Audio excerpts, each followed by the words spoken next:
New Year's Day.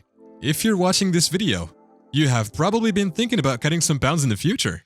As they say, new year, new me, right? Of course, it's all too easy for New Year's resolutions to go astray. And dieting is one of the most common resolutions that you set and immediately forget. The reasons why these lofty goals tend to flop are numerous. If you're someone who has trouble keeping with their dieting plans, what's stopping you? Well, this list is here to help. Hello everyone and welcome back to Ambestlie. We are here to give you the most informative yet entertaining videos. In this video, we'll be showing you our top 10 New Year's resolution dieting mistakes. It's said that over 80% of New Year's resolution plans flop by February. Maybe you can beat the odds with our tips and tricks. Watch until the end of the video for our best practice on how to succeed on any diet. So, let's dive right in. Number 10. You are not eating enough. Often, when you're starting out on a New Year's diet, you are coming off of the holidays with a full stomach. If your plan for the new year is to starve yourself into fasting, we suggest going back to the drawing board, as letting your body lose too many calories will ironically slow down your weight loss. Why is that? Shouldn't your body go thin from starvation? While true in severe cases, and something we also don't advise, it takes longer than you think for your body to become skin and bones. The human body requires some excess calories in order to burn calories stored in your body fat. This is due to how metabolism works. When you sit down and eat, the food in your body lets your gut know to start burning food and fat in your body for energy, allowing for weight loss processes to happen. But when you deprive the body of food, your metabolism shifts into survival mode, in which fat is burned at a slower rate than normal to make the energy last longer. So don't be so hard on yourself for those holiday feasts. Otherwise, those extra pounds might stick on you longer than you'd like. Number 9. Your plan is strict and unsustainable. Now, what do we mean when we say unsustainable? Imagine that your plan for dieting is to eat the same meal every single day of the week for the entire year. Unless you have an eating disorder or just really like that food, realistically, most people will eventually get sick of eating the same thing over and over again, which is a definite motivation killer for any diet. The people who set super strict plans for dieting, or really any long-term endeavor, will often do so when they're at the height of their motivation. But humans are not perfect, and eventually, there will be days when we are unable to follow through on the plans we set for ourselves. This can hurt our confidence in our routines when we fail to pull through, and this can end up snowballing into dropping your diets entirely. If you're going with an overly rigid plan, try to slip some wiggle room for mistakes. You'll feel less bad on taking a cheat day now and again.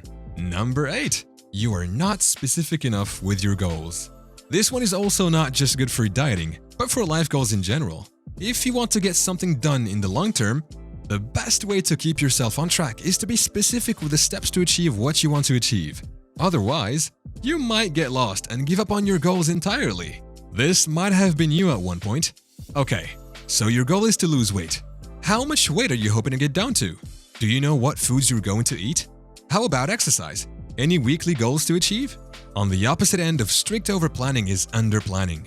If you just want to lose weight indefinitely, without a target or plan of action, of course, you're not going to get anything done. The moment you don't have any idea what to do for dinner and default to those unhealthy options you were trying to cut in the first place, the diet's finished.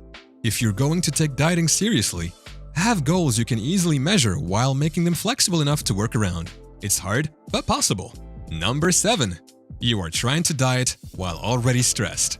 While it sounds admirable to completely upend your diet for the sake of health or otherwise, you also have to remember that dieting is a major lifestyle change that can take lots of emotional energy to follow through with.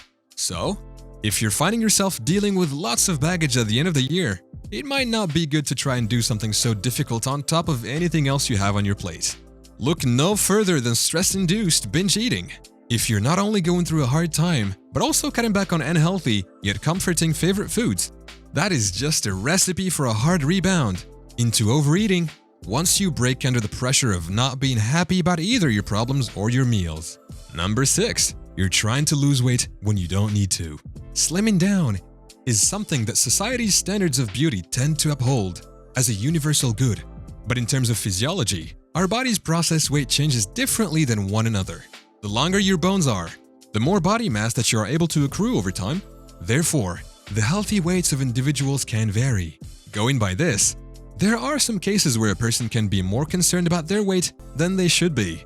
That does not mean not to care at all, but if you're already tipping the line of being underweight, it's best not to expect a drastic difference in weight loss than you may hope.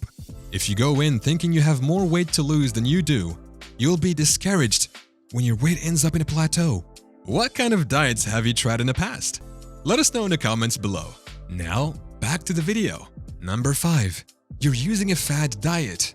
This one may sting to any of the roughly 23 million Americans who get on fad diets yearly, but it's true. So, is your diet a fad diet? Let's lay it out if you're not sure. If your diet includes any combination of eliminates bad foods, has no exercise plans, requires supplements, encourages eating specific foods and nothing else, claims of easy, effortless weight loss, or claims that specific combinations of foods will lead to weight loss, you may be using a fad diet. Fad diets catch on due to indeed having an immediate effect of weight loss. Usually, however, this weight loss is from losing water or lean muscle, not the unhealthier fats inside your body.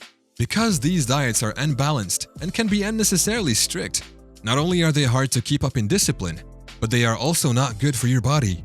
This leads to our next common mistake. Number 4. You're cutting out entire food groups.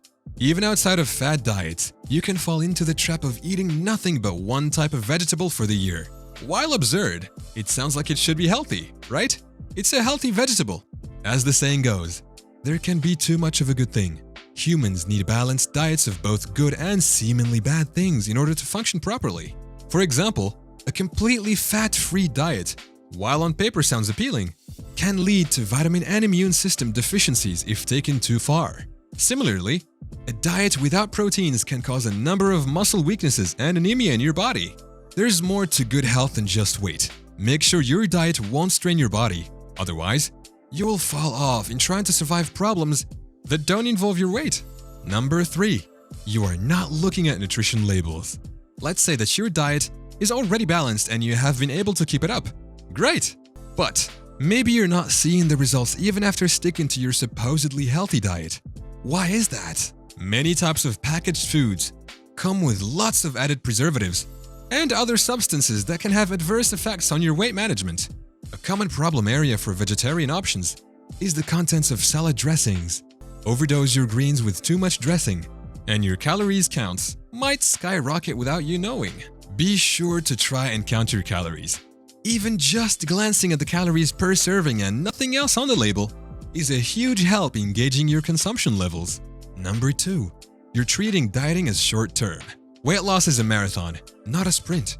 The obvious demotivator for most people trying diets is not seeing the results they want. While it may be because of a flawed dietary plan, even perfectly reasonable ones can get dropped because the person trying them is flat out impatient. It is important to relax and take it slow when it comes to weight loss. Our metabolism and rates of fat burning are different between individual people, so two people on the same diet can expect slightly different results on their weights. The key is to take every degree of weight loss, or even just maintaining current weight, as a win. Beating yourself up because you lost 1 pound instead of 2 is unproductive. It may not have been what you expected, but if you succeeded in losing weight, celebrate it regardless. You will be much more likely to keep it up that way. Number 1. You're eating a diet that you hate. It is so painfully obvious, but everyone overestimates their ability to suppress their own worldly desires when it comes to dieting. Not everyone is an ascetic monk. If you treat dieting as torture, eventually, you will give up because it isn't enjoyable and it makes you miserable. Dieting works best not as a phase that you can just drop. That will just lead to gaining weight again. No, dieting is most effective when you can seamlessly integrate it with the foods you enjoy regularly. If you need a certain food group like fruits and veggies, find ways that make them fit your tastes instead of trying to consume them the right way. Avoid good foods that you can't tolerate at all, even if it throws your diet slightly off balance. Let yourself have your favorite foods every now and again, even if they're not nutritional at all. Even if it isn't optimal, being happy with your eating choices will encourage you to continue with them like any other less healthy habit foods you'd eat. Dieting can be enjoyable. You just have to find the options that work for you. Don't make it a chore. So there you have it. We hope that now you'll be able to find a diet that's right for you. Which one of our mistakes do you find yourself falling into the hardest? Let us know in the comments below. If this video helped, like and subscribe to our channel for more dieting best practices. Thanks for watching and see you soon in the next video.